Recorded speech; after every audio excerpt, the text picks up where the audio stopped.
Hi, அஸ்ஸலாமு அலைக்கும். Welcome to Sammu's kitchen. இன்றைக்கி நம்ம சமைக்க போகிறது பாவு பாஜி. அதற்கான பொருட்கள்: வெங்காயம், பட்டாணி, தக்காளி, குடமிளகாய், உருளைக்கிழங்கு. இது பாவு பாஜி மசாலா, கஸ்தூரி மேத்தி, இஞ்சி பூண்டு, மல்லி இலை, மிளகாய்த்தூள், லெமன். இப்போ அதை நம்ம எப்படி பண்ணலாங்கிறத பார்ப்போமா. ரொம்ப நைஸாக நம்ம கட் பண்ணிக்கணுமா.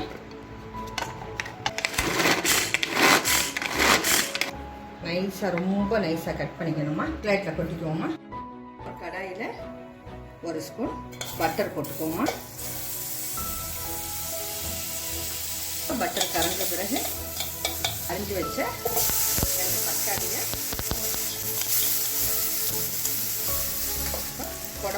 ஒரு குடமிளகா நைஸாக அரிஞ்சு வச்சுக்கணும். கொஞ்சம் பட்டாணி, கொஞ்சம் ஆனியன். இப்போ உருளைக்கிழங்க இந்த மாதிரி நல்லா வேக வச்சு அதையும் போட்டுக்கணுமா. கொஞ்சம் சால்ட்டு,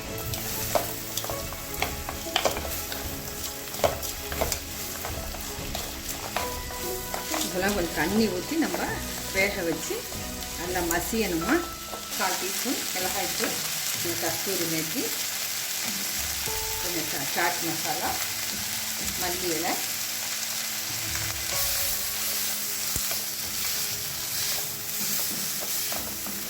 தண்ணி ஊற்றி 10 நிமிஷம் வேகட்டுமா. இது 10 நிமிஷமாக வெந்துக்கிட்டு இருக்குமா. இதை மேஷ் பண்ணிக்குவோமா.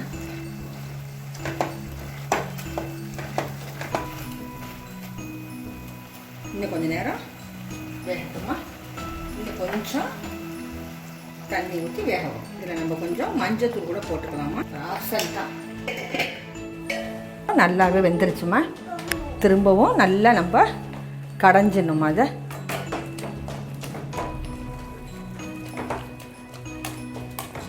நம்ம பட்டாணி முழுசாலாம் இல்லாமல் நல்லாவே மசாலா மாதிரி கடைஞ்சிடணுமா.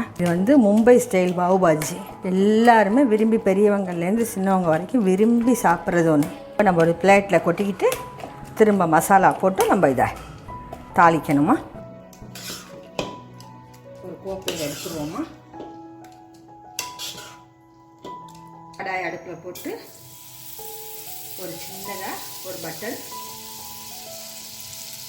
1 டேபிள் ஸ்பூன் நெய்யும் போட்டுக்கணுமா. 1 ஸ்பூன் இஞ்சி பூண்டு பேஸ்ட், கஸ்தூரி மேத்தி, இது பாவு பாஜி மசாலா,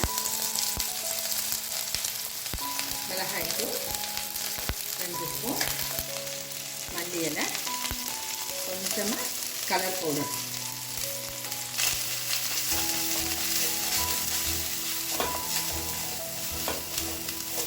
கொஞ்சம் பெருங்காயம், சால்ட்டு மாத்திரம் நமக்கு தேவையானது நம்ம போட்டுக்கணுமா. இருக்க மசாலாவை கொஞ்சமாக வாட்டர் ஊற்றி இன்னும் ஒரு தடவை இதை மேஷ் பண்ணிக்கணுமா. திரும்ப ஒரு 5 நிமிஷம் மூடி வைப்போமா. இதை அடுப்பில் ஒரு தவாவை போட்டு 1 ஸ்பூன் கீ போட்டுக்கணுமா. கஸ்தூரி மேத்தி கம்மியாக போட்டுக்கிட்டு, அது மாதிரி மிளகாய்த்தூள் கம்மியாக போட்டுக்கணுமா. இப்போ நம்ம இந்த பன்னை 2ஆக கட் பண்ணி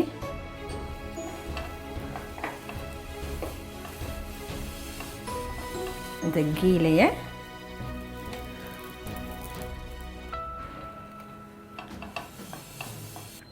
தடவி எடுத்துடணுமா. இப்போ பன்னு ரெடி ஆகிடுச்சுமா. இப்போ பாவு பாஜி மசாலாவை பிளேட்டில் எடுத்துட்டோம். இப்போ நம்ம சுட சுட இதில் கொஞ்சம் பட்டர் வச்சு நம்ம சாப்பிட வேண்டியது தான். இப்போ இந்த வீடியோ செஞ்சு பார்த்து உங்களுக்கு பிடிச்சிருந்துச்சுன்னா லைக் பண்ணுங்கள், ஃப்ரெண்ட்ஸ் அண்ட் ஃபேமிலிக்கு ஷேர் பண்ணுங்கள், மறக்காமல் சப்ஸ்கிரைப் பண்ணுங்கம்மா.